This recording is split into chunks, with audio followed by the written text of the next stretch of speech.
Hi, I'd like to make a complaint um, about a Washington State Patrol in Mossyrock, Washington.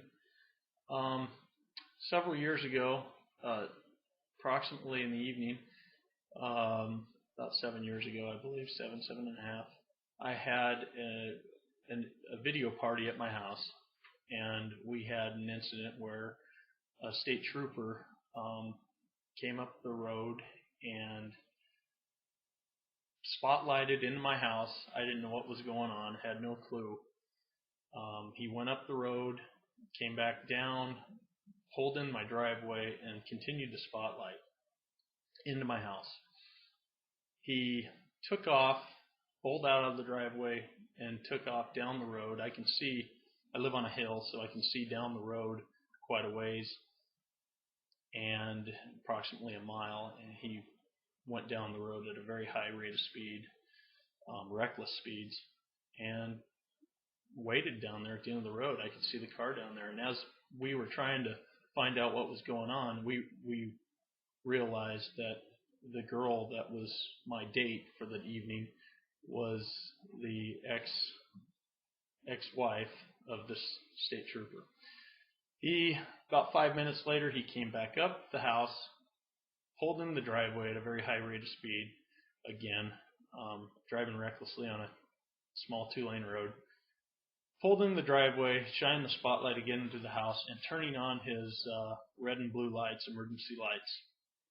And so I said, "What is going on?" My friend who was with me, Shannon, she went out the door, or looked out the window, and recognized the license plate and verified it was her ex-husband. I had 2 other people at the video party as well. We talked. I said, "Well, we need to call the police," and she said, "Well, I work for this outfit, so that's not going to do us any good. I've had a lot of problems with him." And she went down to the bottom of the stairs, down the stairs, and went out the door. And my dog was kind of going crazy, and so my friend Russell went out the door. He was with us, and me and Russell's wife stayed in the house. I kind of went over to the window to kind of see what was going on, and he was very upset. He was very angry that she was at my house, and the conversation, I didn't hear much of the conversation, but she came back in and told me that he was very angry. And by the way he was driving, I could see he was very angry. He left the vehicle, or he left the driveway, spinning out again. I do remember one thing. They came in and they said that he was mad. He accused her of coming out of my bedroom, and that he spotlighted and he could see her coming out of my bedroom. So he basically was accusing us of being in the back. I guess he did realize he didn't know that there was other people here that witnessed what had happened. He left again at high rate of speed. He never showed up again. Since this incident, we have had several encounters with this particular state trooper, and they've all been very negative. Briefly, just go over one by one each incident that you can remember. He pulled me over several times for no seatbelt, and he knew I had a exemption for my seatbelt, but he continued to harass me. How do you know that?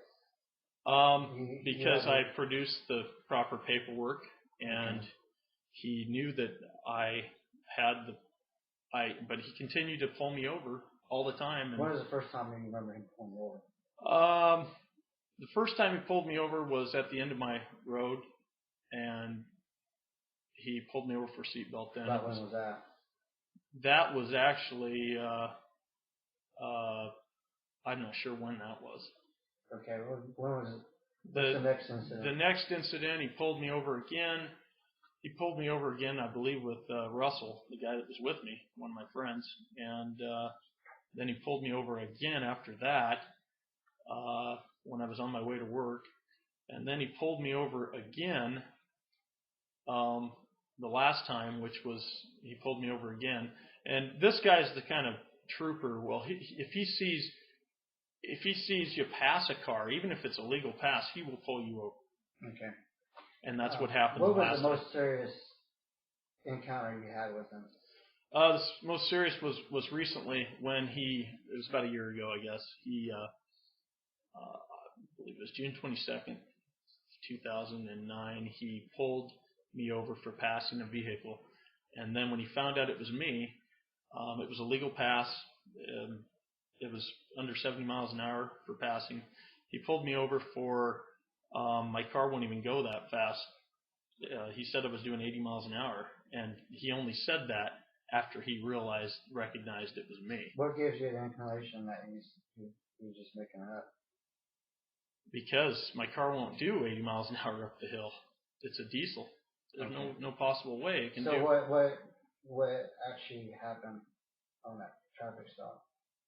Well, he came up. He realized it was me. He said he was going to write me a couple of tickets, one for following too close, and one for doing 80 miles an hour speeding. Has he ever taken you to jail? He arrested me that day. No, he arrested me that day and arrested my wife as well. Okay, what were you charged with?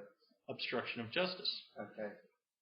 And did you end up going to jail? No. Okay. Did he take you to the highway patrol office or the jail or something? No, okay. He let us go right then. Okay, so he gave you a notice to appear in court or something? Right. Okay, what happened in that case? The judge wouldn't allow any of the previous facts regarding this. The prosecution said that it would destroy their case if the jury knew what actually had happened, and the judge wouldn't allow the evidence in. At first he said, well, I'm going to allow it in, and then he said that he would not. The prosecution wouldn't allow. Okay, were you essentially convicted or? Yep, was convicted of obstruction, and so was my wife. Was it a felony or misdemeanor? Misdemeanor. Okay, and what was the sentence? I had to spend 5 days in jail, and my wife is on probation, and her citizenship, she could not get her citizenship. Okay. So it kind of messed things up for us. Okay, and have you filed an appeal? My attorney pretty much just sold us out. Okay.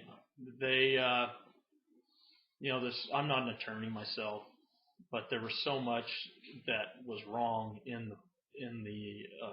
there were several key things that needed to be said, and we didn't even get to speak freely at our own trial. So a lot of the main facts that made a huge difference wasn't even in court. So it was pretty much a rigged trial.